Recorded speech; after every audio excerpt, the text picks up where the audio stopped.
Yayasan Insan Mulia Pama. Bismillahirrahmanirrahim. Assalamualaikum warahmatullahi wabarakatuh.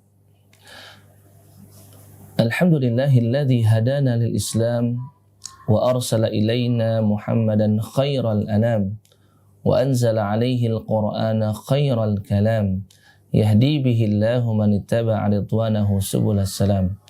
Allahumma salli ala Muhammadin wa ala ali Muhammad kama sallaita ala Ibrahim wa ala ali Ibrahim innaka Hamidum Majid. Wa barik ala Muhammadin wa ala ali Muhammad kama barakta ala Ibrahim wa ala ali Ibrahim innaka Hamidum Majid. Amma ba'du, ikhwatal iman, kaum muslimin dan muslimat rahimani wa rahimakumullah. Di sesi kali ini kita akan mengupas tentang Sayyidul Istighfar, penghulu dan pemimpinnya seluruh istighfar. Ada banyak macam istighfar yang diajarkan oleh Nabi Shallallahu Alaihi Wasallam. Ada istighfar yang sangat singkat, astaghfirullah. Ada juga istighfar yang sedikit lebih panjang, yang mana istighfar ini bisa menghapuskan bahkan untuk sekelas dosa yang sangat besar, seperti lari dari medan pertempuran dikarenakan pengecutnya terhadap musuh. Nabi ajarkan astaghfirullahalazim alladzi la ilaha illa huwal hayyul qayyum wa atubu ilaih. Ada juga istighfar yang disertai dengan taubat. Rabbighfirli wa tub alayya innaka antat tawwabur rahim. Ada juga istighfarnya Nabi Yunus, yaitu adalah la ilaha illa anta subhanaka inni kuntu minadh dhalimin. Namun dari sekian istighfar yang tadi kami sebutkan, maka para ulama sepakat yaitu adalah istighfar yang terbaik, Sayyidul Istighfar. Bahkan Al-Imam Al-Bukhari di dalam kitab sahihnya, beliau memberikan bab afdalu al-istighfar, yaitu artinya adalah sebaik-baik istighfar. Nah, Sayyidul Istighfar ini ternyata Nabi ajarkan kepada kita untuk dibaca di waktu pagi dan di waktu petang, sehingga masuk dalam rangkaian zikir pagi dan petang. Dan Nabi SAW bahkan memberikan iming-iming, dan kita tahu iming-iming dari Allah dan Rasulnya itu selalu benar, dan tidak pernah Allah dusta terhadap iming-iming yang telah Allah berikan atau beritahukan kepada hambanya. Nabi SAW memberikan iming-iming, contohnya barang siapa yang membaca Sayyidul Istighfar di waktu siang hari dalam kondisi mukinan, mungkin itulah yakin dengan isi daripada makna Sayyidul Istighfar tersebut. Ia baca di waktu siang hari dan ia wafat sebelum masuk di waktu petang hari, maka ia termasuk penghuni surga alias dakhalal jannah. Sebaliknya yang membaca Sayyidul Istighfar di waktu petang hari dan dalam kondisi juga sama, ia meyakini isi dan pernyataan di dalam Sayyidul Istighfar tersebut, kemudian ia Allah wafatkan sebelum masuk di waktu pagi hari, maka insya Allah dia pun termasuk min ahlil jannah. Ya, Sayyidul Istighfar, kata Nabi SAW, engkau mengucapkan Allahumma anta rabbi la ilaha illa anta khalaqtani wa ana abduk wa ana ala ahdika wa wa'dika mastata'tu a'udzu bika min syarri ma sana'tu abu'u laka bi ni'matika 'alayya wa abu'u laka bi dzambi faghfirli fa innahu la yaghfiru dzunuba illa anta. Kita lihat dan kita kupas yang pertama, bahwasannya memohon ampunan kepada Allah Subhanahu wa taala sangat dianjurkan untuk diawali dengan pujian kepadanya. Seperti di pembahasan sebelumnya, segala sesuatu permintaan kita kepada Allah hendaklah diawali dengan puji-pujian kepadanya terlebih dahulu. At-takhliyatu qabla at-tahliyah, itu kaidahnya oleh para ulama sebutkan. Dan di sini juga Nabi SAW ajarkan bahwasannya sebelum sampai pada faghfirli, inti daripada Sayyidul Istighfar yaitu ampunilah diriku, fa innahu la yaghfiru dzunuba illa anta, maka kita penuhi terlebih dahulu puji-pujian kepada Allah Subhanahu wa taala. Kita nyatakan Allahumma anta rabbi la ilaha illa anta. Di sini ada pujian kepada Allah melalui tauhid rububiyah dan tauhid uluhiyah.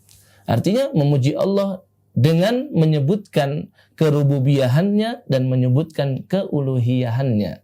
Rububiyah yang dimaksud adalah bahwasannya Allah Rabb alam semesta. Dialah yang menciptakan, dialah yang mengatur, dialah yang memberi rizki hamba-hambanya. Ialah yang memerintahkan hamba-hambanya terhadap sesuatu dan melarang dari sesuatu yang lain. Dan dia juga yang mewafatkan hambanya. Dan ia mengurusi segala urusan hamba-hambanya. Itu adalah makna daripada Rabb. Sedangkan makna ilah atau yang terkandung daripada uluhiyah, yaitu adalah uluhiyah yang dimaksud adalah mengesahkan Allah dalam masalah peribadahan, ya. Sehingga lebih tepat untuk kita maknakan ilah itu dengan ilah saja. Jangan diartikan dengan Tuhan, atau boleh diartikan dengan Tuhan tapi ditambahkan Tuhan yang berhak untuk diibadahi. Karena Rabb itu adalah Tuhan yang menciptakan, memberi rizki, mengatur segala urusan hambanya, dan seterusnya. Sedangkan ilah adalah Tuhan satu-satunya yang berhak untuk diibadahi.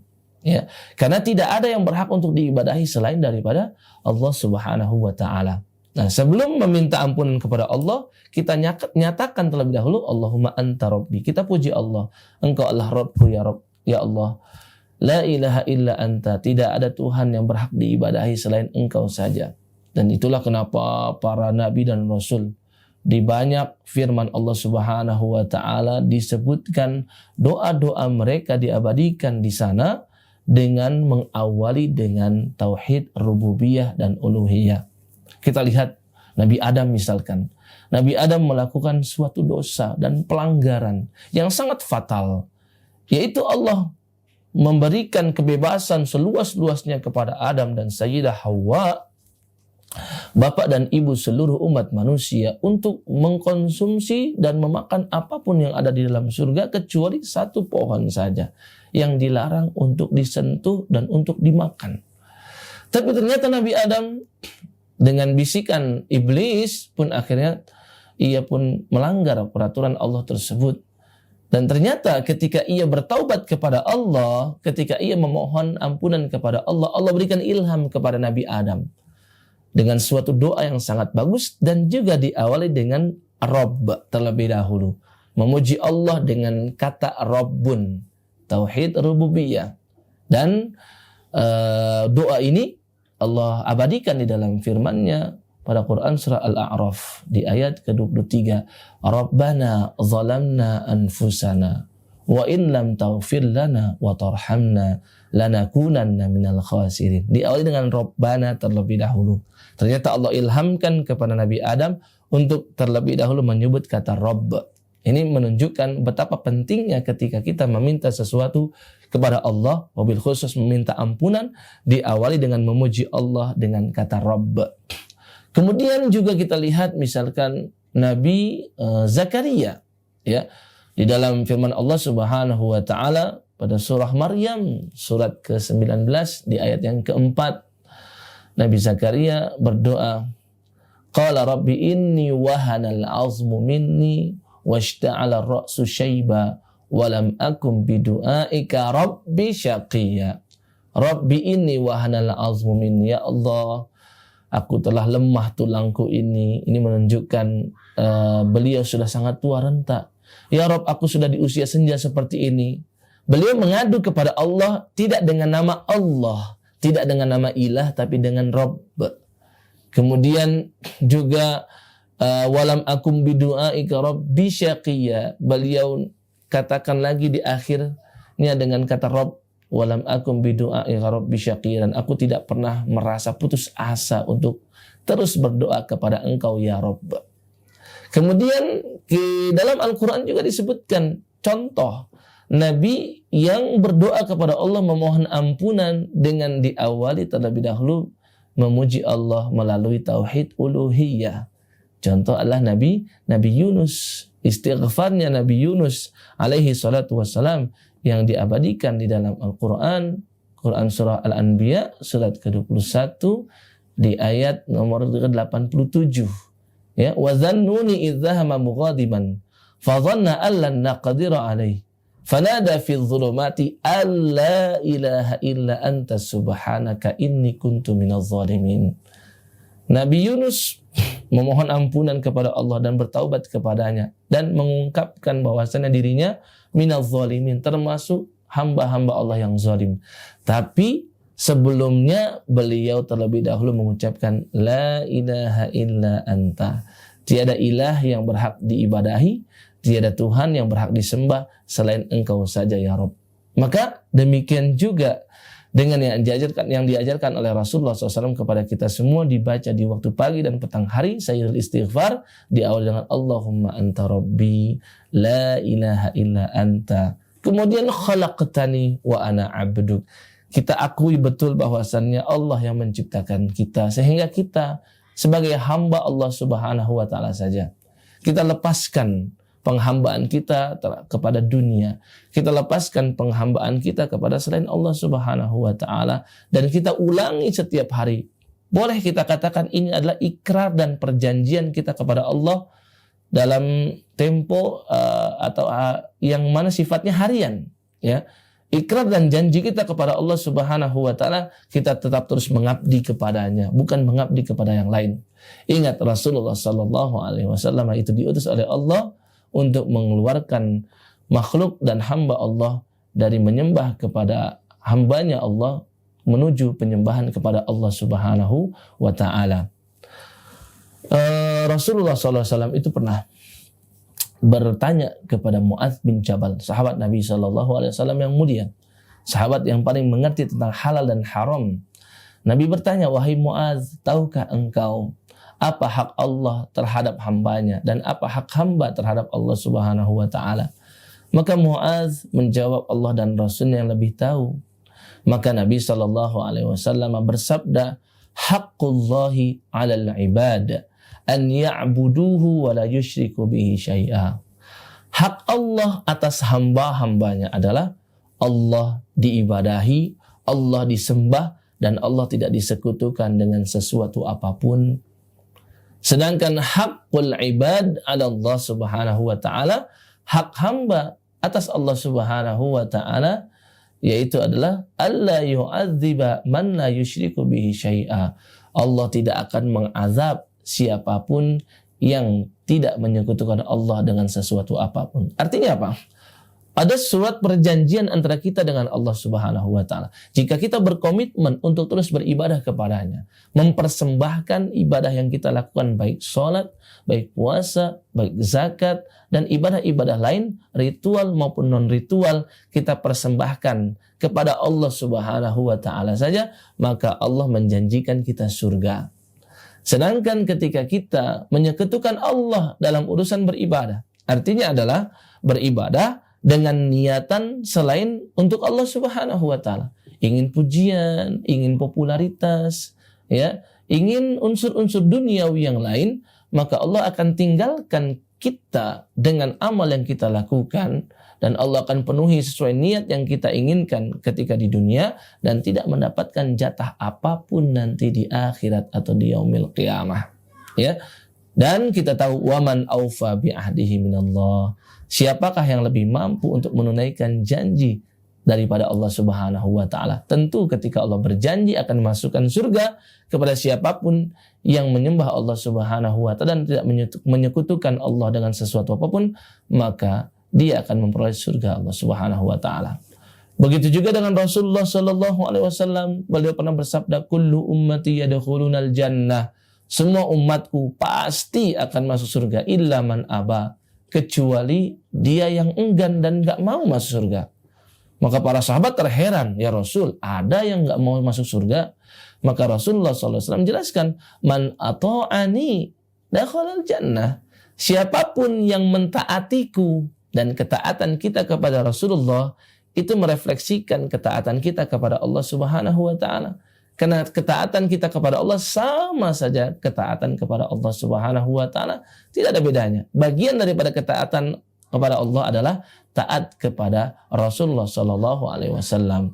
Namun waman asoni, siapa yang melanggar perintahku, siapa yang tidak nurut kepadaku, kata Rasulullah SAW, faqad aba, maka dialah yang dimaksud dengan enggan, yaitu enggan untuk masuk ke dalam surganya Allah Subhanahu wa taala.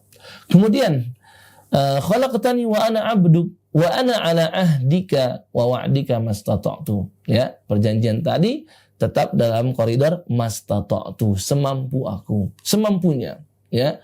Karena Allah Subhanahu wa taala la yukallifullahu nafsan illa wus'aha, tidak akan membebankan kepada hambanya beban yang tidak mampu ia pikul. Kemudian kita sebutkan lagi, a'udzubika min syarri ma sana'tu, aku berlindung kepada Engkau ya Allah, min syarri ma sana'tu, dari kejelekan yang aku lakukan. Apa maksud dengan kejelekan yang dilakukan atau diperbuat seorang hamba? Yang dimaksud ada dua hal. Yang pertama, yaitu adalah dia berlindung diri kepada Allah dari berbuat jelek. Yang kedua, ia berlindung diri kepada Allah dari dampak buruk atau negatif dari perbuatan jelek yang ia lakukan itu. Ya, ini mengandung dua hal ini. Tentunya kita dengan doa, dengan sayyidul istighfar yang kita baca tadi, kita berharap supaya Allah menjauhkan kita dari perbuatan jelek. Ya, dan juga harapan kita agar Allah menjauhkan perbuatan jelek yang pernah kita lakukan. Karena tentunya kita tidak terlepas dari perbuatan salah dan dosa. Kita memohon kepada Allah agar dampak negatif tersebut tidak menimpa kita. Karena sungguh perbuatan dosa dan maksiat itu ada dampak negatif terhadap orang yang melakukannya. Ya, makanya para ulama menerangkan bahkan dampak negatif dari perbuatan dosa itu bisa menimpa pada rizki seorang hamba. Artinya apa? Rizki seorang hamba bisa menjadi seret, bisa menjadi berkurang, dan bisa menjadi sulit untuk diperoleh ketika ia banyak maksiat kepada Allah Subhanahu wa taala. Ya, bukankah Allah Subhanahu wa taala berfirman di ayat 96 daripada surat Al-A'raf, "Walau anna ahlal qura amanu wattaqau lafatahna 'alaihim barakatim minas sama'i wal ard." Walakin kadzabu. Seandainya penduduk suatu desa, suatu tempat, suatu negeri, ya, mereka beriman kepada Allah dan bertakwa kepadanya, iman dan takwa, maka kami akan bukakan keberkahan-keberkahan dari pintu-pintu langit dan dari bumi. Ini menunjukkan jika bertakwa banyak beramal soleh itu akan mengundang keberkahan rizki. Sebaliknya, jika seseorang melakukan kemaksiatan, pelanggaran-pelanggaran daripada syariat, maka hal itu akan membuat ia sulit mendapatkan rizki. Makanya Nabi SAW telah bersabda yang diriwayatkan oleh sahabat Ibnu Thauban radhiyallahu ta'ala an, wa innar rajula la yuhramu rizq bi dzambi yusibuh.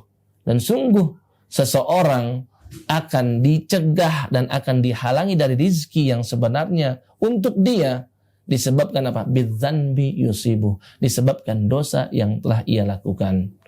Al-Imam Ibnul Qayyim Al-Jauzi rahimahullah pun beliau juga pernah berkata, wa min uqubatiz dzunub annaha tuzilun ni'am wa tuhillun niqam. Di antara akibat daripada perbuatan dosa, bahwasanya dosa itu akan menghilangkan kenikmatan, dan dosa juga akan menyebabkan turunnya murka dan azab Allah Subhanahu wa taala.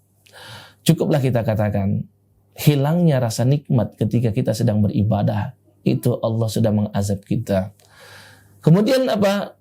A'udzubika min syarri ma sana'tu abu'u laka bi ni'matika 'alayya wa abu'u laka bi dzambi faghfirli fa innahu la yaghfiru dzunuba illa anta. Poin penting berikutnya adalah mengakui bahwasannya semua nikmat itu datangnya dari Allah. Abu'u laka bi ni'matika 'alayya. Aku mengakui semua nikmat yang Engkau berikan kepadaku adalah memang betul-betul dari Engkau, bukan atas usaha diriku sendiri. Ya, ini termasuk namanya tahaddus bin ni'mah. Wa amma bi ni'mati rabbika fahaddits. Dan Allah berfirman, "Wa ma bikum min ni'matin fa min Allah." Nikmat apapun yang ada pada dirimu, maka semuanya bersumber dan datang dari Allah Subhanahu wa taala. Kemudian mengakui dosa, wa abu laka bidzambi, dan aku mengakui dosa yang aku lakukan. Pengakuan dosa itu adalah penyesalan, dan penyesalan itulah yang disebut dengan taubat. Dan inilah rahasia kenapa Sayyidul Istighfar berada di nomor 1 di atas istighfar yang lain, karena juga mengandung taubat. pengakuan dirinya penuh dengan dosa. Dan inti daripada taubat adalah menyesal atas perbuatan salah yang ia lakukan sebelumnya. Allah Subhanahu wa ta'ala berfirman, "Ya bna Adam, wahai anak cucu Adam, innaka ma da'autani wa rajautani ghafartu laka ala ma kana minka wala ubali." Wahai hambaku, wahai anak cucu Adam, sepanjang engkau sudi untuk meminta ampunan kepadaku, sepanjang itu aku akan terus ampuni dosa-dosamu, wala ubali, dan tidak akan Allah permasalahkan lagi dosa-dosa tersebut. Ya, sangat dalam makna daripada Sayyidul Istighfar. Semoga Allah Subhanahu wa ta'ala mengkaruniakan kita keistiqomahan untuk terus membaca Sayyidul Istighfar baik di pagi hari maupun di petang hari, dan semoga Allah Subhanahu wa ta'ala mengampuni dosa-dosa kita. Amin amin ya rabbal alamin. Subhanakallahumma wa bihamdika asyhadu an la ilaha illa anta astaghfiruka wa atubu ilaik. Wassalamualaikum warahmatullahi wabarakatuh. YYMP, Yayasan Insan Mulia Pama.